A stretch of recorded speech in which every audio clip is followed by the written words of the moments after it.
Item ಯಾವುದೇ ಇರಲಿ try ಮಾಡಿ ಆಚಿ ಚಿಕನ್ ಮಸಾಲಾ. ಪರಪ್ಪನ ಅಗ್ರಹಾರದಲ್ಲಿ ಐಷಾರಾಮಿ ಜೀವನ ಪ್ರಕರಣಕ್ಕೆ ಸಂಬಂಧಪಟ್ಟಂತೆ 5 ಸ್ಟಾರ್ ಹೋಟೆಲ್ ಅನ್ನ ಮಾಡಿಕೊಂಡಿದ್ರು ಆ ಕೈದಿಗಳು. ಸದ್ಯ 2 ಟ್ರ್ಯಾಕ್ಟರ್ ಲೋಡ್ನಷ್ಟು ಆ ನಿಷೇಧಿತ ವಸ್ತುಗಳನ್ನು ಹೊರಕ್ಕೆ ಡಂಪ್ ಮಾಡಲಾಗಿದೆ ಅನ್ನುವಂಥ ಮಾಹಿತಿ ಲಭ್ಯವಾಗ್ತಾ ಇದೆ.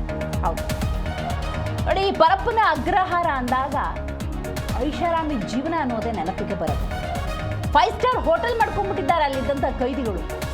ಆ ಕೈದಿಗಳು ಬಳಸ್ತಾ ಇದ್ದಂತಹ ನಿಷೇಧಿತ ಎಲ್ಲ ವಸ್ತುಗಳನ್ನು ವಶಕ್ಕೆ ಪಡೆದುಕೊಳ್ಳಲಾಗಿದೆ.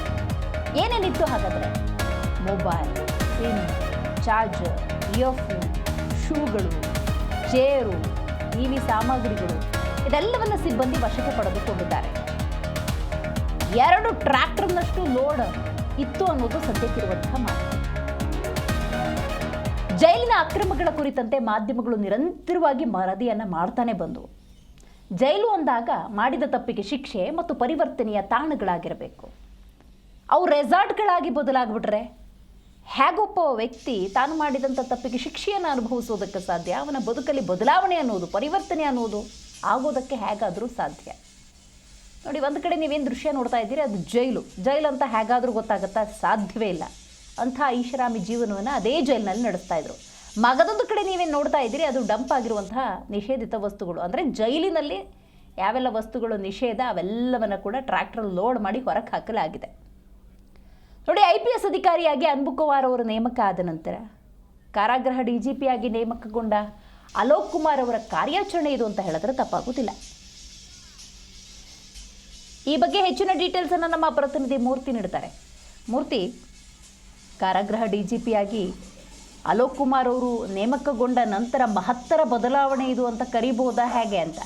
ಏನೆಲ್ಲ ವಸ್ತುಗಳನ್ನು ಅಲ್ಲಿಂದ ಹೊರಗೆ ಹಾಕಲಾಗಿದೆ? ಯಾವೆಲ್ಲ ವಸ್ತುಗಳನ್ನು ಖೈದಿಗಳು ಇಟ್ಕೊಂಡಿದ್ರು? ಏನಿದೆ ಡೀಟೇಲ್ಸ್?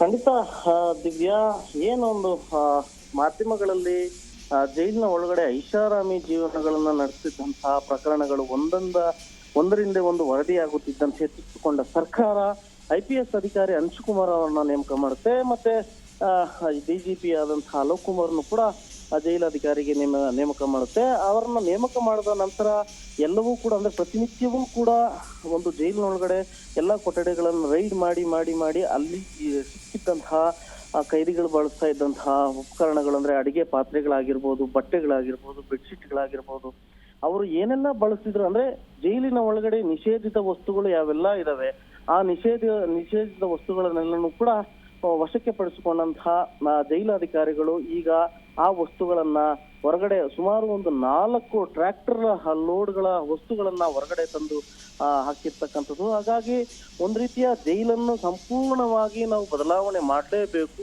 ಜೈಲು ನಿಯಮಗಳು ಏನಿದ್ದೇವೆ ಅದನ್ನ ಪಾಲನೆ ಮಾಡುವಂತೆ ನಾವು ಕ್ರಮ ಕೈಗೊಳ್ಳಲೇಬೇಕು ಅಂತೇಳಿ ಪಣ ತೊಟ್ಟಿರ್ತಕ್ಕಂತಹ ಅಲೋಕ್ ಕುಮಾರ್ ಅವರ ಉದ್ದೇಶ ಏನಿದೆ ಅದು ಒಂದ್ ರೀತಿ ಸಾಕಾರ ಆಗಿದೆ ಅಂತಾನೆ ಹೇಳ್ಬೋದು. ಹಾಗಾಗಿ ಅವರು ಬಳಸ್ತಾ ಇದ್ರೆ ವಿಚಾರಣಾಧೀನ ಬಂದಿಗಳಾಗಿರ್ಬೋದು, ಮತ್ತೆ ಅಪರಾಧಿ ಸ್ಥಾನದಲ್ಲಿರ್ತಕ್ಕಂತಹ ಖೈದಿಗಳಾಗಿರ್ಬೋದು, ಇವರೆಲ್ಲ ಏನೆಲ್ಲ ಬಳಸ್ತಾ ಇದ್ರು, ಮೊಬೈಲ್ ಕಾರ್ಡ್ಗಳು, ಸಿಮ್ ಕಾರ್ಡ್ಗಳು, ಪಾತ್ರೆಗಳು, ಪಗಡೆಗಳು, ಮತ್ತೆ ಬಟ್ಟೆಗಳು, ಶೂಗಳು, ಇವೆಲ್ಲವನ್ನೂ ಕೂಡ ಸೀಸ್ ಮಾಡಿದಂತಹ ಜೈಲು ಸಿಬ್ಬಂದಿ ಒಂದ್ ರೀತಿ ಆ ಎಲ್ಲಾ ವಸ್ತುಗಳನ್ನ ಎತ್ತಿ ಹೊರಗಡೆ ಆಗಿರ್ತಕ್ಕಂಥದ್ದು. ಹಾಗಾಗಿ ಇನ್ನಾದ್ರೂ ಜೈಲಿನ ಒಳಗಡೆ ಬದಲಾವಣೆಗಳನ್ನ ತರಲೇಬೇಕಂತ ಪಣ ತೊಟ್ಟಿರ್ತಕ್ಕಂತಹ IPS ಅಧಿಕಾರಿ ಅಂಶುಕುಮಾರ್ ಮತ್ತೆ DGP ಆದಂತಹ ಅಲೋಕ್ ಕುಮಾರ್ಗೂ ಕೂಡ ಒಂದ್ ರೀತಿಯ ಈ ಕ್ರಮಗಳನ್ನ ಕೈಗೊಳ್ತಾ ಇರ್ತಕ್ಕಂಥದ್ದು.